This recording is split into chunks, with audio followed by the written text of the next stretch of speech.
തിരുവചനം തിരുവചനം. ഈശോ മിശിഹായ്ക്ക് സ്തുതിയായിരിക്കട്ടെ. പരിശുദ്ധ അമ്മയുടെ മാധ്യസ്ഥം നമുക്ക് ഒരുമിച്ച് പ്രാർത്ഥിക്കാം. ദൈവകൃപ നിറഞ്ഞ മറിയമേ സ്വസ്തി, കർത്താവ് അങ്ങയോട് കൂടെ സ്ത്രീകളിൽ അങ്ങ് അനുഗ്രഹിക്കപ്പെട്ടവളാകുന്നു. അങ്ങയുടെ ഉദരത്തിൻ്റെ ഫലമായി ഈശോ അനുഗ്രഹിക്കപ്പെട്ടവനാകുന്നു. പരിശുദ്ധ മറിയമേ തമ്പുരാൻ്റെ അമ്മേ, പാപികളായി ഞങ്ങൾക്ക് വേണ്ടി ഇപ്പോഴും ഞങ്ങളുടെ മരണസമയത്തും തമ്പുരാനോട് അപേക്ഷിച്ച് വരണമേ. പിതാവിനും പുത്രനും പരിശുദ്ധാത്മാവിനും സ്തുതി, അതിലെ പോലെ ഇപ്പോഴും എപ്പോഴും എന്നേക്കും. ആമേൻ. ഈശ്വരേറ്റം സ്നേഹിക്കപ്പെട്ട സഹോദരരെ, വിശുദ്ധ യോഹന്നാൻ അറിയിച്ച നമ്മുടെ കർത്താവ് ഈശോ മിശിഹായുടെ പരിശുദ്ധ സുവിശേഷം 12-ാം അധ്യായം 27 മുതൽ ഉള്ള തിരുവചനങ്ങൾ. ഇപ്പോൾ എൻ്റെ ആത്മാവ് അസ്വസ്ഥമായിരിക്കുന്നു. ഞാൻ എന്തു പറയേണ്ടു? പിതാവേ, ഈ മണിക്കൂറിൽ നിന്ന് എന്നെ രക്ഷിക്കണമേ. അല്ല, ഇതിനു വേണ്ടിയാണല്ലോ ഈ മണിക്കൂറിലേക്ക് ഞാൻ വന്നത്. പിതാവേ, അങ്ങയുടെ നാമത്തെ മഹത്വപ്പെടുത്തണമേ. അപ്പോൾ സ്വർഗത്തിൽ നിന്ന് ഒരു സ്വരമുണ്ടായി, ഞാൻ മഹത്വപ്പെടുത്തിയിരിക്കുന്നു, ഇനിയും മഹത്വപ്പെടുത്തും. അവിടെ നിന്നിരുന്ന ജനക്കൂട്ടം ഇത് കേട്ടിട്ട് ഇടിമുഴക്കമുണ്ടായി എന്ന് പറഞ്ഞു. എന്നാൽ ചിലർ ഒരു ദൂതൻ അവനോട് സംസാരിച്ചു എന്ന് പറഞ്ഞു. ഈശോ പറഞ്ഞു, ഈ സ്വരമുണ്ടായത് എനിക്ക് വേണ്ടിയല്ല, നിങ്ങൾക്ക് വേണ്ടിയാണ്. ഇപ്പോഴാണ് ഈ ലോകത്തിൻ്റെ ന്യായവിധി. ഇപ്പോൾ ഈ ലോകത്തിൻ്റെ അധികാരി പുറന്തള്ളപ്പെടും. ഞാൻ ഭൂമിയിൽ നിന്ന് ഉയർത്തപ്പെടുമ്പോൾ എല്ലാ മനുഷ്യരെയും എന്നിലേക്ക് ആകർഷിക്കും. അവനിത് പറഞ്ഞത് താൻ ഏതു വിധത്തിലുള്ള മരണമാണ് വരിക്കാൻ പോകുന്നത് എന്ന് സൂചിപ്പിക്കുവാനാണ്. യോഹന്നാൻ തൻ്റെ സുവിശേഷത്തിൽ ഈശോയുടെ രക്ഷാകര ശുശ്രൂഷകളെ അവതരിപ്പിക്കുമ്പോൾ മറ്റ് 3 സുവിശേഷകന്മാർ ചെയ്യുന്ന പോലെ യഥാവിധിയുള്ള ഒരു വിവരണം അല്ല നൽകുന്നത് നമുക്കറിയാം. മറിച്ച് ആത്മീയ ദൈവശാസ്ത്ര കാഴ്ചപ്പാട് നിന്നുകൊണ്ടാണ് യോഹന്നാൻ ഈശോയുടെ ശുശ്രൂഷയെ അവതരിപ്പിക്കുന്നത്. ഈശോയുടെ മനുഷ്യ അവതാരത്തെക്കുറിച്ച് പോലും യോഹന്നാൻ എഴുതുമ്പോൾ മറിയത്തിൻ്റെയും ജോസഫിൻ്റെയും പേരും ബെത്ലഹേം പുൽക്കൂടും ഒന്നുമില്ല. വചനം മാംസമായി നമ്മുടെ ഇടയിൽ വസിച്ചു എന്ന് പറഞ്ഞതുപോലെ ഈശോയുടെ ശുശ്രൂഷയിലെ പ്രധാനപ്പെട്ട കാര്യങ്ങൾ പലതും യോഹന്നാൻ ഈ ഒരു കാഴ്ചപ്പാട് അവതരിപ്പിക്കുകയാണ്. നമ്മളിപ്പോൾ വായിച്ചു കേട്ടത് സുവിശേഷ ഭാഗത്ത് ഈശോയുടെ ഗെത്സമേൻ തോട്ട ഞെരുക്കവും തുറന്നുള്ള കുരിശുമരണവും അതിൻ്റെ ഒരു ആത്മീയ വശം യോഹന്നാനോട് പങ്കുവെക്കുകയാണ്. യോഹന്നാൻ തൻ്റെ സുവിശേഷത്തിൽ ഈശോ ഗെത്സമേൻ തോട്ടത്തിൽ ചോര വിയർത്ത് പ്രാർത്ഥിച്ച് പിതാവേ, പാനപാത്രം എന്നെ കടന്നു പോകട്ടെ എന്ന് യാചിക്കുന്നതായ രംഗം ഇല്ല. ഗെത്സമേൻ തോട്ടത്തിൽ പ്രാർത്ഥിക്കുന്നതായിട്ടുണ്ട്. പക്ഷേ ആ ഞെരുക്കം യോഹന്നാൻ അവതരിപ്പിക്കുന്നത് ഈ 12-ാമത്തെ അധ്യായത്തിലാണ്. തൊട്ട് മുകളിൽ ഗ്രീക്കുകാർ ഈശോ അന്വേഷിച്ച് വരുന്ന രംഗമാണ്. അവിടെ ഗോതമ്പ് നിരത്ത് വീണ് അഴിയുന്നത് പോലെ അഴിഞ്ഞ് ഇല്ലാതായിക്കൊണ്ടാണ് മനുഷ്യപുത്രൻ മഹത്വപ്പെടുന്നത്. അതിനുള്ള സമയം ഇപ്പോൾ ആയിരിക്കുന്നത് എന്ന് ഈശോ പീലിപ്പോസിനോട് ഗ്രീക്കുകാർ അന്വേഷിക്കുമെന്ന് പറഞ്ഞുകൊണ്ട് പീലിപ്പോസ് നിൽക്കുമ്പോൾ മറുപടി കൊടുക്കുന്നു.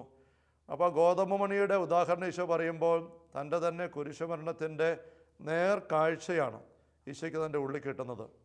ആ ചിന്തയിലേക്ക് വരുമ്പോൾ ഈശോ വ്യക്തമായിട്ടത് പഠിപ്പിച്ചുവെങ്കിലും തൻ്റെ ഉള്ളിൽ ആ കുരിശുമരണത്തിൻ്റെ ഭീകരതയുടെ ഞെരുക്കം ഈശോ അനുഭവിക്കുന്നുണ്ട്. നമ്മുടെ ഈ വേദിയിൽ നേരത്തെ ശ്രദ്ധിച്ചതുപോലെ സാത്താൻ ഈശോയ്ക്കെതിരെ നിരന്തരം ആക്രമിക്കാൻ നോക്കിയ ഒരു തലം ഈ കുരിശനെ ഒഴിവാക്കാനാണ്. നേരിട്ട് മരുഭൂമിയിൽ പ്രലോഭന അവസരത്തിൽ മറ്റു മാർഗങ്ങൾ ഓതിക്കൊടുത്തുകൊണ്ടും പത്രോസിലൂടെ പോലും ഗസറെ പിരിപ്പി വെച്ച് ഇത് സംഭവിക്കാതിരിക്കട്ടെ എന്ന് പറയിപ്പിച്ചുകൊണ്ടൊക്കെ സാത്താൻ ഇടപെടുന്ന നമുക്കറിയാം. ഗെത്സമേൻ തോട്ടത്തിൽ ഈശോ കരഞ്ഞ് പ്രാർത്ഥിക്കുമ്പം സാത്താൻ ഇട്ട് കൊടുത്ത ചിന്തയിലാണ് ഈശോ കൊത്തി നിൽക്കുന്നത്. ഈശോ അത് വിഴുങ്ങാൻ തയ്യാറല്ല. അതുകൊണ്ട് ആ ചിന്ത ഈശോ പിതാവോട് പറയുമ്പം ഇത് ഒഴിവാക്കി തരണേ സാധിക്കുമെങ്കിൽ എന്ന് പറയുമ്പോൾ തന്നെയും ഈശോ കൂട്ടിച്ചേർക്കുന്നുണ്ട്, പിതാവേ, അങ്ങയുടെ ഹിതം മാത്രമേ നടക്കാവൂ, ദൈവ പദ്ധതി അത് മാത്രമേ നടക്കാവൂ. അങ്ങനെ നിർബന്ധം പിടിച്ചു.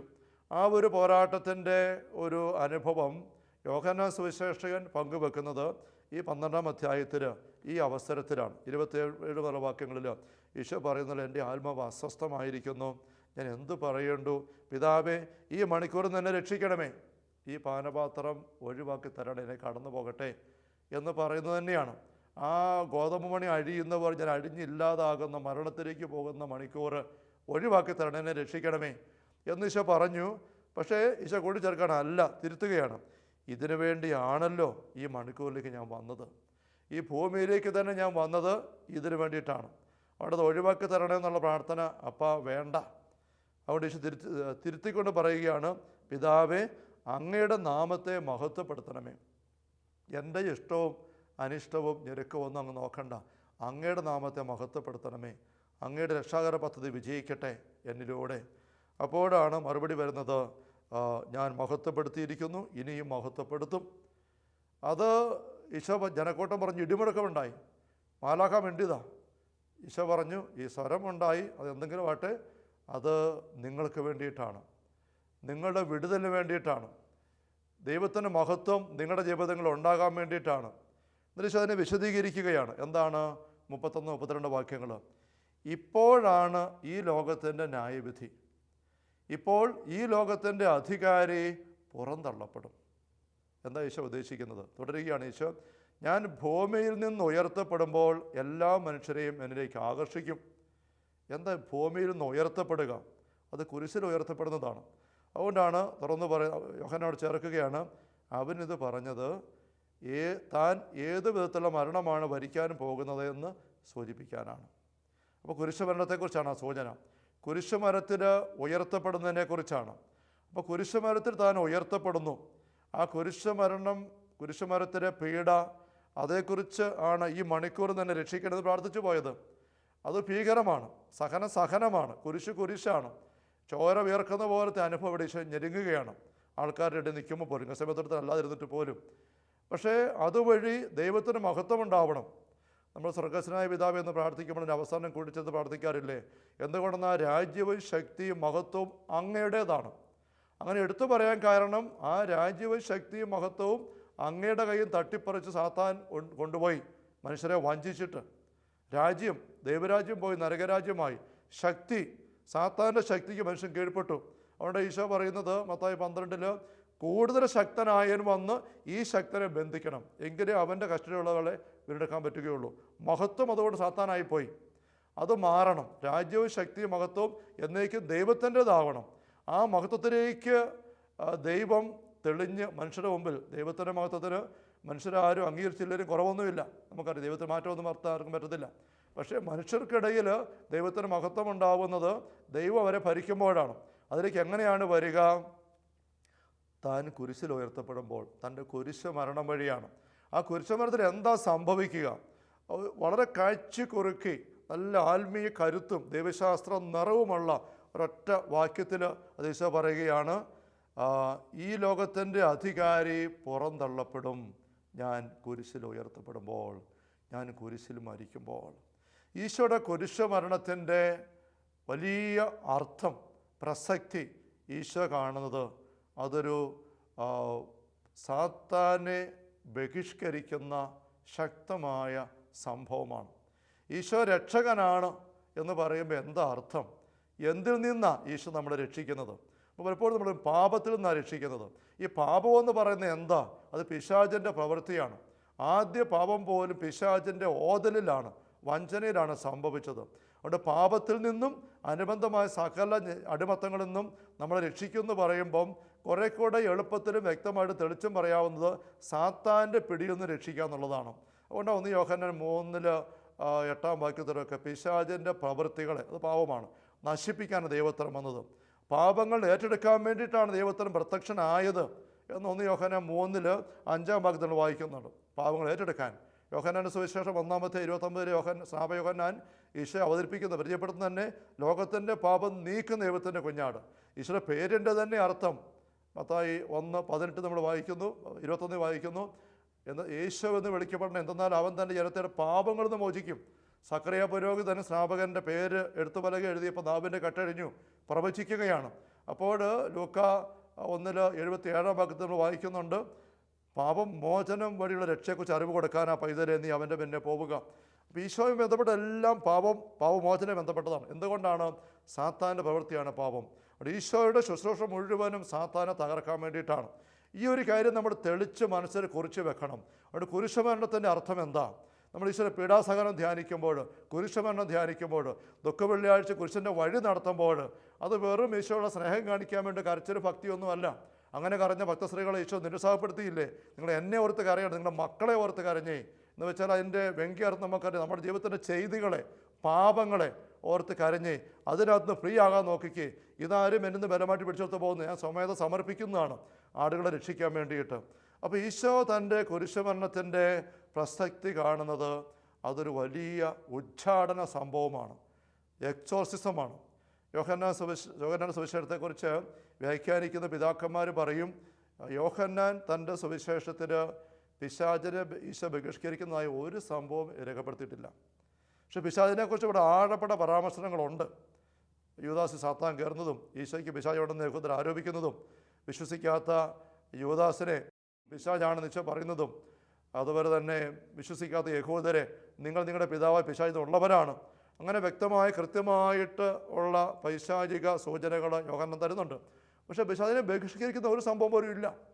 അത് ആ ഒരു സംഭവത്തിൻ്റെ ആ ഒരു പ്രവൃത്തിയുടെ പ്രാധാന്യത്തെ അംഗീകരിക്കുന്നില്ലാത്തതുകൊണ്ടല്ല, മറിച്ച് അതിനെ മുഴുവനും ഉൾക്കൊണ്ടുകൊണ്ട് ആകമാനമായ ഒരു എക്സോസിസം ഈശോ ചെയ്തതിനെ യോഹന്നാൻ അവതരിപ്പിക്കുന്നത്. വചനം മാംസമായി നമ്മുടെ മധ്യേ വസിച്ചു എന്ന് പറഞ്ഞതുപോലെ യോഹന്നാൻ പറയുകയാണ്, കുരിശിൽ ഉയർത്തപ്പെടുമ്പോൾ ഈ ലോകം മുഴുവൻ്റെ മേലുമുള്ള സാത്താൻ്റെ പിടുത്തത്തെ ഈശോ പറിച്ചു കളയുകയാണ്. കോസ്മിക് എക്സോസിസം, ഈ പ്രപഞ്ച തരത്തിലുള്ള ഒരു വലിയ ബഹിഷ്കരണം, പിശാച ഉച്ചാടനം, അതാണ് കുരിശുമരണത്തിൻ്റെ പ്രസക്തിയായിട്ടിവിടെ യോഹന്നാൻ അവതരിപ്പിക്കുന്നത്. ഇത് ഈശോ എങ്ങനെയാണ് ചെയ്തത് നമ്മൾ ശ്രദ്ധിക്കണം. ഒന്നാമത്തെ കാര്യം, ഈശോയുടെ കുരിശിലേക്ക് നോക്കുമ്പോഴെല്ലാം കുരിശ് കണ്ട പിശാചിനെ പോലെ എന്ന് ഒരു പഴഞ്ചൊല്ല് പോലും വന്നിരിക്കുന്നതിൻ്റെ അർത്ഥം, ഈ കുരിശിൽ ഈശോ ചിന്തിയ സ്വന്തം രക്തം, മുറിച്ച സ്വന്തം ശരീരം, അതിലൂടെ ഈശോ എന്താ ചെയ്തത്? ഈ കുരിശുമരണത്തിൻ്റെ അർത്ഥം എന്താ? സ്നേഹത്തിൻ്റെ ബലിയർപ്പണമാണ്, സ്നേഹത്താൽ അവിടുന്ന് പകുത്ത് മുറിച്ച് തന്നതാണ്, ഇതെല്ലാം നമുക്ക് പറയാൻ പറ്റും. പക്ഷേ ഈ കുരിശുമരണത്തെ, പിറ്റേ ദിവസത്തെ കാകുൽത്തായിലെ കുരിശുമരണത്തെ മുമ്പിൽ കണ്ടുകൊണ്ട് തലേ രാത്രിയിൽ ഈശോ അപ്പസ്തലന്മാരുടെ കൂടെ ആ അന്ത്യത്താഴ വേള ഇരുന്നപ്പോൾ ഈശോയുടെ ഉള്ളിൽ നിറഞ്ഞു നിന്ന ചിന്ത എന്താ? അവിടുന്ന് അപ്പം എടുത്തിട്ട് മുറിച്ചു കൊടുത്തുകൊണ്ട് പറഞ്ഞു, ഇത് നിങ്ങൾക്ക് വേണ്ടി മുറിക്കപ്പെടുന്ന എൻ്റെ ശരീരമാണിത്, പാപമോചനത്തിന് വേണ്ടിയിട്ടാണ്. ഇത് കേൾക്കുന്ന അപ്പസ്തലന്മാർക്കൊന്നും തിരിഞ്ഞില്ല. അപ്പം എടുത്തിട്ട് എന്താ ഇങ്ങനെ പറയുന്നത്? പാപം മോചിക്കപ്പെടാൻ വേണ്ടി അപ്പം മുറിക്കുന്നു, തൻ്റെ ശരീരമാണെന്ന് പറയുന്നു. വീഞ്ഞെടുത്തിട്ട് പറഞ്ഞു എൻ്റെ രക്തമാണ്, പാപമോചനത്തിലൂടെ അനേകർക്ക് ചിന്തപ്പെടുന്നത്. അതവർ വാങ്ങി ഭക്ഷിച്ചു കുടിച്ചു, പക്ഷെ അവർക്കൊന്നും തിരിഞ്ഞില്ല. പിറ്റേ ദിവസം ഗാഗുൽത്തായിൽ ഈശോ മുറിക്കപ്പെട്ടപ്പോൾ, രക്തം ചിന്തി ഒഴുകപ്പെട്ടപ്പോൾ, അതവർ കാണാൻ അപ്പസ്തലന്മാർ ആരും തന്നെ ഉണ്ടായിരുന്നില്ല, യോഹന്നാൻ ഒഴികെ. അപ്പോഴും തിരിഞ്ഞില്ല. പിന്നീട് ഈശോ ഉത്ഥിതനായി വന്ന് കാര്യങ്ങളെപ്പറ്റി എല്ലാം വ്യക്തമായി പരാമർശിച്ചപ്പോൾ അപ്പസ്തലന്മാർക്ക് തിരിഞ്ഞു എന്താ ഈശോ അർത്ഥമാക്കിയെന്ന്.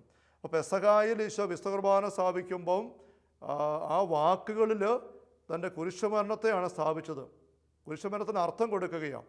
ഇങ്ങനെ പെസഹ തലേദിവസം ഉണ്ടായില്ലായിരുന്നെങ്കിൽ ഈശോയെ ഇന്നലെ കുരിശ് മരിച്ചത് നമുക്കാർക്കും മനസ്സിലാകുമായിരുന്നില്ല. മറിച്ച് ഈ പെസഹായിൽ അപ്പം എടുത്ത് മുറിച്ച് കൊടുത്തിട്ട് പിറ്റേ ദിവസം ഈശോ കുരിശ് മരിച്ചില്ലായിരുന്നെങ്കിൽ ഈ അപ്പം എടുത്ത് മുറിച്ച് ഇങ്ങനെ കൊടുത്തത്, വീഞ്ഞെടുത്ത് പകർന്നു കൊടുത്തത് ഏതാണ്ട് പറഞ്ഞല്ലോ പാപമോചനത്തിനായിട്ട് തൻ്റെ രക്തമാണ്, ശരീരമാണ്, എന്താ അതിനർത്ഥം? അതാർക്കും തിരിയുമായിരുന്നില്ല. അപ്പോൾ ഈ പെസഹായിലെ സംഭവവും കാൽവരിയിലെ സംഭവവും അങ്ങോട്ടും ഇങ്ങോട്ടും പൂർത്തീകരിക്കുകയാണ്, ചേർന്ന് നിൽക്കുകയാണ്, അർത്ഥം പകരുകയാണ്. അപ്പോൾ കാൽവരിയിൽ എന്താ സംഭവിച്ചത് എന്ന് നമ്മൾ ചിന്തിക്കുമ്പോൾ ഈശോയുടെ വാഗൊണ്ട് തന്നെ ഈശോ പറയുന്നു, പാപമോചനത്തിനായി ഞാൻ മുറിച്ചു കൊടുക്കുന്നു, ചിന്തി കൊടുക്കുന്നു. അതെന്തിനാണ്? നമ്മൾ കണ്ടു കഴിഞ്ഞു, പാപപിശാചിൻ്റെ പ്രവൃത്തിയാണ്. കൊളോസ്സോസ് ലേഖനത്തിൽ പൗലോസ് അപ്പോസ്തലൻ ഇതേപ്പറ്റി ആഴമായിട്ട് പഠിപ്പിക്കുന്നുണ്ട്. 2 അധ്യായം 14-15 തിരുവചനങ്ങളിൽ നമുക്ക് ദോഷകരമായി നിന്ന ലിഖിത നിയമങ്ങളെ അവൻ മായ്ച്ചു കളയുകയും അവയെ കുരിശിൽ തറച്ച് നിഷ്കാസനം ചെയ്യുകയും ചെയ്തു. ആധിപത്യങ്ങളെയും അധികാരങ്ങളെയും അവൻ നിരായുധമാക്കി. അവൻ കുരിശിൽ അവയുടെ മേൽ വിജയം ആഘോഷിച്ചുകൊണ്ട് അവയെ പരസ്യമായി അവഹേളന പാത്രങ്ങളാക്കി. കൊളോസ്സോസ് 1 അധ്യായത്തിൽ 20 വാക്യം, സ്വർഗത്തിലും ഭൂമിയിലുമുള്ള എല്ലാ വസ്തുക്കളെയും അവനിലൂടെ അവിടുന്ന് തന്നോട് അനുരഞ്ജിപ്പിക്കുകയും അവൻ കുരിശ് ചിന്തിയ രക്തം വഴി സമാധാനം സ്ഥാപിക്കുകയും ചെയ്തു. കുരിശ് രക്തം എന്തിനാ ചിന്തിയത്? പാപമോചനത്തിനായിട്ട്. അപ്പം 2 അധ്യായം 14-15 വാക്യങ്ങൾ നമ്മൾ ആദ്യം വായിച്ചത്. അവിടെ പറഞ്ഞിരിക്കുകയാണ്, നമുക്ക് ദോഷകരമായി നിന്ന ലിഖിത നിയമങ്ങളെ, അത് യഹൂദ നിയമങ്ങളെ എന്ന് വളരെ പരോക്ഷമായിട്ട് പെട്ടെന്ന് സൂചന പോലെ തോന്നാമെങ്കിലും അതിന് ആഴപ്പെട്ട അർത്ഥം അങ്ങനെയല്ല. കുരിശിൽ ഈശോ ചിന്തി കുരിശിലൂടെ ഒഴുകി ഇറങ്ങിയ ചോരയിൽ ഏതെങ്കിലും യഹൂദ നിയമങ്ങൾ മാഞ്ഞു പോയോ? അതല്ല.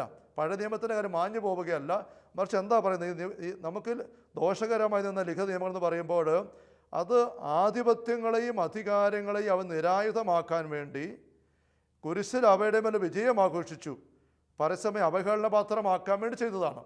അപ്പോൾ എങ്ങനെയാണ് ആധിപത്യങ്ങൾ, അധികാരങ്ങൾ? അത് പൈശാചിക ശക്തികളാണ്. കൊളോസസ് ലേഖനത്തിൻ്റെ ഈ 1-2 അധ്യായങ്ങൾ മുഴുവനും പശ്ചാത്തലമായിട്ട് പരാമർശനം പൈശാചിക അരൂപികൾ, പൈശാചിക ശക്തികൾ, അവയെക്കുറിച്ചാണ്. അവരുടെ പശ്ചാത്തലത്തിലാണ് ഈ വചനത്തിലേക്ക് അവസരം വരുന്നത്. അപ്പോൾ പൈശാചിക അരൂപികൾ എപ്പോഴും നിരായുധരാകുന്നത്? അവിടെ ആയുധം എന്താ? നമ്മുടെ പാപമാണ്. സക്കറിയയുടെ പുസ്തകത്തിൽ 3-ാമത്തെ അധ്യായത്തിൽ 1 തിരുവചനങ്ങളിൽ പ്രധാന പുരോഹിതനായ ജോഷുവ മുഷിഞ്ഞ വസ്ത്രം ധരിച്ച് നിൽക്കുമ്പോൾ സാത്താൻ കുറ്റം ആരോപിക്കാൻ വേണ്ടി നിൽക്കുന്നു. നമ്മളെ വചനം ധ്യാനിച്ചിട്ടുണ്ട്, നമുക്കറിയാം. അവിടെ ദൈവമായ കർത്താവ് സാത്താനെ ശാസിക്കുന്നുണ്ട്. ശാസിക്കുമ്പോൾ സാത്താൻ പോകുന്നില്ല, രണ്ടാമത് ശാസിച്ചു, എന്നിട്ട് അവൻ പോകുന്നില്ല. അപ്പോൾ തമ്പുരാൻ ചെയ്യുന്നത്, മാലാഖയോട് പറയുകയാണ്, അവൻ്റെ മുഷിഞ്ഞ വസ്ത്രങ്ങൾ നീക്കിക്കേ. മാലാഖ അത് ചെയ്തു. എന്നിട്ട് പറയുകയാണ്, ഇത് നിൻ്റെ അകൃത്യങ്ങൾ നീക്കിയിരിക്കുന്നു.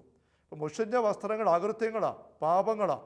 പാപവുമായിട്ട് നിൽക്കുന്ന വ്യക്തി പിശാചിൻ്റെ അടിമത്തത്തിലാണ്, പിശാചിൻ്റെ അവകാശമാണ്. ആ പാപത്തിൽ ജീവിക്കുന്ന വ്യക്തിയിലുള്ള രൂപവും ലിഖിതങ്ങളും പിശാചിൻ്റേതാണ്. പാപം ചെയ്യുന്ന വ്യക്തിയുടെ ഉള്ളിലുള്ള സ്വരം എന്താ? എഴുത്തെന്താ? മനസ്സാക്ഷിയുടെ ഹൃദയത്തിൽ ദൈവത്തിൻ്റെ വചനമല്ല, സാത്താൻ്റെ വചനമാണ്. ഹൗവയുടെ ഉള്ളിൽ സർപ്പമോദിയ വചനങ്ങൾ പതിഞ്ഞു. അവിടെ ഓർമ്മയിൽ നിൽക്കുന്നത് ഈ സർപ്പത്തിൻ്റെ വാക്കുകളാണ്. ആ ലിഖിതം പിശാചിൻ്റേതാണ്. അത് വെച്ചാണ് പ്രവർത്തിക്കുന്നത്. ചിന്തയിലാണ് പ്രവൃത്തിയുടെ ആരംഭം. ചിന്ത പിശാചിൻ്റെ വന്നു കഴിഞ്ഞപ്പം പ്രവൃത്തി അങ്ങനെയായി. അപ്പോൾ നമുക്ക് ദോഷകരമായി നമ്മുടെ ഉള്ളിൽ കയറി കിടന്ന പൈശാചിക സ്വരങ്ങളെ മായ്ച്ചു കളഞ്ഞു. അതിൻ്റെ ഭാഗമായിട്ട് ഫലമായിട്ടും വന്ന പൈശാചിക പ്രവൃത്തികളെ അവിടുന്ന് നീക്കിക്കളഞ്ഞു. ജോഷുവ പുരോഹിതൻ്റെ മുഷിഞ്ഞ വസ്ത്രങ്ങൾ സക്കറിയ 3 മാലാഖ വഴി ദൈവം മാറ്റിക്കഴിഞ്ഞപ്പോൾ സാത്താൻ അവിടെ നിൽക്കാനുള്ള ഗ്രിപ്പില്ല, പിടുത്തമില്ല. അവനവിടുന്ന് വിട്ടുപോവുകയാണ്. പിന്നെ അവനെ അവിടെ കാണാൻ സാധിക്കുന്നില്ല. സക്കറിയ 3 പാപം നീങ്ങിപ്പോകുന്നിടത്ത് പിശാചിൻ്റെ പിടുത്തം വിട്ടുപോകും. അന്ത്യത്താഴ വേളയിൽ ഈശോ അപ്പസ്തലന്മാരോട് സംസാരിക്കുമ്പോൾ ലോകത്തിൻ്റെ അധികാരി വരുന്നു എന്ന് പറയുന്ന രംഗമുണ്ടല്ലോ. യോഹന്നാൻ 14 30 തിരുവചനം, നിങ്ങളോട് ഇനിയും ഞാൻ അധികം സംസാരിക്കുകയില്ല, കാരണം ഈ ലോകത്തിൻ്റെ അധികാരി വരുന്നു, എങ്കിലും അവന് എൻ്റെ മേൽ അധികാരമില്ല. ഈ ലോകത്തിൻ്റെ അധികാരി വരുന്നു, അവൻ എൻ്റെ മേൽ അധികാരമില്ല. പിന്നെ ആരുടെ മേൽ അധികാരമുള്ളത്? പാപം ഉള്ളവരുടെ മേൽ. അതുകൊണ്ടാണ് പിശാചുക്കൾ ഈശോയെ കാണുമ്പം വിളിച്ച് കാറും കൂവും ഒച്ചവെക്കും അലറും, ഞങ്ങളെ നശിപ്പിക്കാനാണ് നീ വന്നിരിക്കുന്നത്. ഈശോയുടെ സാന്നിധ്യം തന്നെ അവർക്ക് സഹിക്കാൻ പറ്റുന്നില്ല. ഗ്രീക്ക് ഭാഷയിൽ ടി എമോയ് കായ് സോയ് എന്ന 4 വാക്കുകളാണ്. അതിന് കൃത്യം വച്ച് അർത്ഥം പറഞ്ഞാൽ എനിക്കും നിനക്കും തമ്മിൽ എന്ത് എന്ന് വെച്ചാൽ, പിശാചുക്കൾ പറയുകയാണ്, നീയും ഞങ്ങളുമായിട്ട് ഒരു ബന്ധവും ഇല്ലല്ലോ. പിശാചുക്കൾ എപ്പോഴാണ് ബന്ധം ഉണ്ടാകുന്നത്? അവരുടെ പ്രവൃത്തികൾ, അവരുടെ ആശയങ്ങൾ നമ്മുടെ തലയ്ക്കകത്ത് ജീവിതത്തിലുള്ളപ്പോഴാണ്. ഈശ്വരത ഒട്ടുമില്ല. ദൈവവചനം തന്നെയാണ് അവിടുന്ന്. വചനം തന്നെ അവിടെ എപ്പോഴും ധ്യാനിച്ചെടുക്കുകയാണ്, നിറഞ്ഞു നിൽക്കുകയാണ്. പാപത്തിൻ്റെ ഒരു പ്രവൃത്തിയില്ല. അതുകൊണ്ട് ഈശോയെ കാണുമ്പോഴേ പിശാചുക്കൾ പറയുന്നത്, നീയും ഞങ്ങളുമായിട്ട് ഒരു ബന്ധവും ഇല്ലല്ലോ, അതുകൊണ്ട് നീ വരുന്നതിന് ഞങ്ങൾക്ക് പീഡയാണ്, ഞങ്ങൾ നശിപ്പിക്കാനാണ് നീ വന്നിരിക്കുന്നത്. അതാ ഈശോ പറയുന്നത്, ലോകത്തിൻ്റെ അധികാരി വരുന്നു, അവൻ എൻ്റെ മേൽ അധികാരമില്ല. നമ്മളിങ്ങനെയാണ് ആകേണ്ടത്. ലോകത്തിൻ്റെ അധികാരിക്ക് നമ്മുടെ മേൽ അധികാരം ഇല്ലെന്നാകണം. അങ്ങനെ നമ്മളെ ആക്കാൻ വേണ്ടിയിട്ടാണ് ഈശോ കുരിശിൽ മരിച്ചത്, രക്തമൊഴുക്കിയത്. ആ രക്തത്തിൻ്റെ തളിക്കൽ വഴിയായിട്ട് നമ്മൾ ശുദ്ധീകരിക്കപ്പെടണം. സ്വർഗത്തിലെ വിശുദ്ധരെക്കുറിച്ച് ഒരുപാട് 7 നമ്മൾ വായിക്കുന്നില്ലേ? വിശുദ്ധരുടെ വലിയ സംഘം, വെള്ളയങ്കി അണിഞ്ഞവർ, അവരെങ്ങനെ ഈ വെള്ളയങ്കി അണിഞ്ഞവരായി? കുഞ്ഞാടിൻ്റെ രക്തത്തിൽ തങ്ങളുടെ അങ്കികൾ കഴുകി വെളുപ്പിച്ചവരാണ്. വെളിപാട് 12 10-ാം ഭാഗത്ത് നമ്മൾ കാണുന്നുണ്ട്, 10-15 കാണുന്നുണ്ട്. കുഞ്ഞാടിൻ്റെ രക്തം വഴി അങ്കികൾ വെളുപ്പിച്ചു, മുഷിഞ്ഞ വസ്ത്രങ്ങളെല്ലാം മാറ്റി, പൈശാചികമായ ലിഖിതങ്ങളും അഴുക്കുകളെല്ലാം ദൂരീകരിച്ചു. അങ്ങനെ നമ്മളെ വിശുദ്ധീകരിക്കാൻ വേണ്ടിയിട്ടാണ് ഈശോ കുരിശിൽ ബലിയായത്. അതുകൊണ്ട് ഈശോ പറയുന്നത്, ഞാൻ കുരിശിൽ ഉയർത്തപ്പെടുമ്പോൾ ഈ ലോകത്തിൻ്റെ അധികാരി പുറന്തള്ളപ്പെടും. ഈ ലോകം മുഴുവൻ നിന്നും, മനുഷ്യമക്കൾ മുഴുവൻ നിന്നും പുറന്തള്ളപ്പെടും. അതിനു വേണ്ടിയിട്ടാണ് ഈശോ ഭൂമിയിലേക്ക് വന്നത്. അതുകൊണ്ട് ഈശോയുടെ കുരിശൻ്റെ വഴിയെ ധ്യാനിക്കുമ്പോൾ, ഈശോയുടെ കുരിശൻ്റെ ചവിട്ട് നമ്മൾ ധ്യാനിച്ചുകൊണ്ട് നിൽക്കുമ്പോൾ ഈ ഒരു ആത്മീയ വെളിപ്പെടുത്തൽ നമ്മൾ ഒരിക്കലും മറക്കാനായിട്ട് പാടില്ല. യെശയ്യാ പ്രവാചകൻ്റെ മനോഹരമായ പ്രവചനം നമുക്കറിയാം. കർത്താവിൻ്റെ സഹനദാസൻ യെശയ്യാ 53 അവിടെ ആവർത്തിച്ച് പറയുന്ന കാര്യങ്ങൾ, നമ്മുടെ വേദനകൾ, 51 അധ്യായത്തിൽ 4 മുതൽ 6 വരെയുള്ള വാക്യങ്ങളിൽ നമ്മുടെ വേദനകളാണ് അവൻ വഹിച്ചത്, നമ്മുടെ ദുഃഖങ്ങളാണ് അവൻ ചുമന്നത്, നമ്മുടെ അകൃത്യങ്ങൾക്ക് വേണ്ടി അവൻ മുറിവേൽപ്പിക്കപ്പെട്ടതെന്ന് പറഞ്ഞ് വായിക്കുകയാണ്. വീണ്ടും 8-ാം വാക്യത്തിൽ ജനത്തിൻ്റെ പാപം നിമിത്തം ആണ് അവൻ എടുക്കപ്പെട്ടത് എന്ന് ആര് മനസ്സിലാക്കി. വീണ്ടും 11-12 വാക്യങ്ങളിൽ നമ്മുടെ തിന്മകളെ അവൻ വഹിച്ചു, നമ്മുടെ പാപഭാരം അവൻ പേറി. അങ്ങനെ ഈ തിന്മയും പാപവും അകൃത്യങ്ങളും വഴിതെറ്റിപ്പോയ അവസ്ഥയെല്ലാം നമ്മിൽ നിന്ന് നീക്കുകയാണ്. 2 കൊരിന്തോസ് 5 പൗലോസ് അപ്പോസ്തലൻ ഇതേപ്പറ്റി ആഴപ്പെട്ട് മനോഹരമായിട്ട് പഠിപ്പിക്കുന്നുണ്ടല്ലോ. ദൈവം മനുഷ്യരുടെ തെറ്റുകൾ അവർക്കെതിരെ പരിഗണിക്കാതെ പാവമറിയാത്തവനെ പാപമാക്കി. 2 കൊരിന്തോസ് 5:19 മുതൽ 21 വരെയുള്ള വാക്യങ്ങളിലെ ആദ്യ ഭാഗവും അവസാന ഭാഗവുമാണ് ഞാനിപ്പോൾ സൂചിപ്പിച്ചത്. അതായത് ദൈവം മനുഷ്യരുടെ തെറ്റുകൾ അവർക്കെതിരെ പരിഗണിക്കാതെ രമ്യത സന്ദേശം ഞങ്ങളെ ഫലമേൽപ്പിച്ചുകൊണ്ട് ക്രിസ്തു വഴി ലോകത്തെ രമ്യതപ്പെടുത്തുകയായിരുന്നു. പറഞ്ഞു വരും പറയുകയാണ്, എന്നാൽ അവന് നാം എല്ലാവരും ദൈവത്തിൻ്റെ നീതിയാകേണ്ടതിന് പാപം അറിയാത്തതിന് ദൈവം നമുക്ക് വേണ്ടി പാപമാക്കി. യോഹന്നാന്റെ സുവിശേഷത്തിൽ 3-ാമത്തെ അധ്യായത്തിൽ 16-ാമത്തെ തിരുവചനത്തിൽ നമുക്ക് എല്ലാവർക്കും വളരെ ഇഷ്ടപ്പെട്ട വചനം, ദൈവം തന്നെ വിശ്വസിക്കുന്ന ഒരുവൻ പോലും നഷ്ടപ്പെട്ടു പോകാതിരിക്കാൻ അവർക്ക് വേണ്ടി ഏകജാതന് നൽകുവാൻ തക്കവിധം ദൈവം ലോകത്തെ അത്രമാത്രം സ്നേഹിച്ചു, ഒരു വ്യക്തി നഷ്ടപ്പെട്ടു പോകാതിരിക്കാൻ വേണ്ടി. അടുത്ത വാക്യം പറയണം, 17-ാം വാക്യം യോഹന്നാൻ 3: ദൈവം തൻ്റെ പുത്രനെ ലോകത്തിലേക്ക് അയച്ചത് ലോകത്തെ ശിക്ഷയ്ക്ക് വിധിക്കാനല്ല, പ്രത്യുത അവൻ വഴി ലോകം രക്ഷ പ്രാപിക്കാനാണ്. ദൈവത്തിൻ്റെ ആത്മാവ്, ഈശോ ദൈവത്തിൻ്റെ ആത്മാവുള്ളവർ ആരെയും വിധിക്കുന്നില്ല, ആരെയും കുറ്റപ്പെടുത്തുന്നില്ല. പിശാച് കുറ്റപ്പെടുത്തലിൻ്റെ അരൂപിയാണ്. നമ്മുടെ കുറ്റങ്ങൾ മുഴുവൻ കാണുന്നിടത്ത് ദൈവം നമ്മെ ചേർത്ത് പിടിക്കുന്നതേ ഉള്ളൂ. നമ്മുടെ അഴുക്കുകൾ മുഴുവനും ദൈവം ഈശോയിലേക്ക് ഏൽപ്പിച്ചു കൊടുത്തു. ആ അഴുക്കുകൾ മുഴുവൻ ഈശോ പേറിയത്. കുരിശിൻ്റെ ചുവട്ടിൽ നിൽക്കുമ്പോൾ നമുക്ക് പ്രത്യാശയുടെ മനോഹരമായ കാഴ്ചയാണ്. ഉൽപ്പത്തി 3 ദൈവം ആദോവയും പാപം ചെയ്ത് കഴിഞ്ഞ് ദൈവം 8-ാം വാക്യത്തിൽ ഇറങ്ങി വരുമ്പോൾ ആദോവയും ഭയന്ന് ഒളിച്ചു, അവർ മരത്തിൻ്റെ ഇടയിൽ ഒളിച്ചു. ചോദിക്കുന്നുണ്ട് ദൈവം, നീ എവിടെയാണ്? അപ്പം ആദം പറഞ്ഞ മറുപടി ഇതാണ്, ഞാൻ ഭയന്നു. ദൈവത്തെക്കുറിച്ചുള്ള ഭയം പാപത്തിൻ്റെ ബാക്കിയാണ്. പാപമുണ്ടാകുന്നിടം വരെയും ദൈവത്തെ ആദത്തിന് ഹവ്വയ്ക്ക് ഭയമില്ലായിരുന്നു. നമുക്ക് ഈ ഭയം തരുന്നത് യോഹന്നാൻ്റെ റോമാലേഖനത്തിൽ 8-ാമത്തെ അധ്യായത്തിൽ നമ്മൾ വായിക്കുന്നുണ്ടല്ലോ, നിങ്ങളെ വീണ്ടും അടിമത്തത്തിലേക്ക് നയിക്കുന്ന ഭയത്തിൻ്റെ ആത്മാവിനെ അല്ല, പുത്ര സ്വീകാരത്തിൻ്റെ ആത്മാവിനെയാണ്. അതുകൊണ്ട് ക്രൂശിതനായ ഈശോ നോക്കി നമ്മൾ ധ്യാനിച്ചുകൊണ്ടായിരിക്കുമ്പോൾ നമ്മുടെ സകല ഭയങ്ങൾ ദൂരെ കളയണം. നമ്മുടെ പാപങ്ങളിലേക്ക് നോക്കി ഭയപ്പെടണ്ട. ആ പാവമെല്ലാം ഏറ്റെടുക്കാൻ വേണ്ടി അവിടെ നിന്ന് വന്നത്. റോമാലേഖനത്തിൻ്റെ 5-ാമത്തെ അധ്യായത്തിൽ 5 മുതൽ വാക്യങ്ങൾ നമ്മൾ വായിക്കുന്നുണ്ട്. ഒരു നല്ല മനുഷ്യന് വേണ്ടി ജീവൻ ത്യജിക്കാനായിട്ട് ആരെങ്കിലുമൊക്കെ തയ്യാറായെന്ന് വരാം. പക്ഷേ ദൈവം എന്താ ചെയ്തത്?